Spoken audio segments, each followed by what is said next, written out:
আজমি কি হৈছে সুধিবলৈ আহিছা? মোৰ ছোৱালীক ভাল পাবলৈ যায় তোমাৰ অকাত কি আছে? মনগালো ভকতক ধৰি কথা নকবা, এনেকুৱা কথা শুনিলে আমাৰ বেয়া লাগে।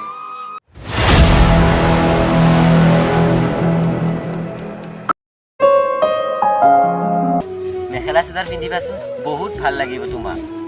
এনেকে আৰু কিমান দিন থাকিবা আকা? মোক লৈ ব'লা।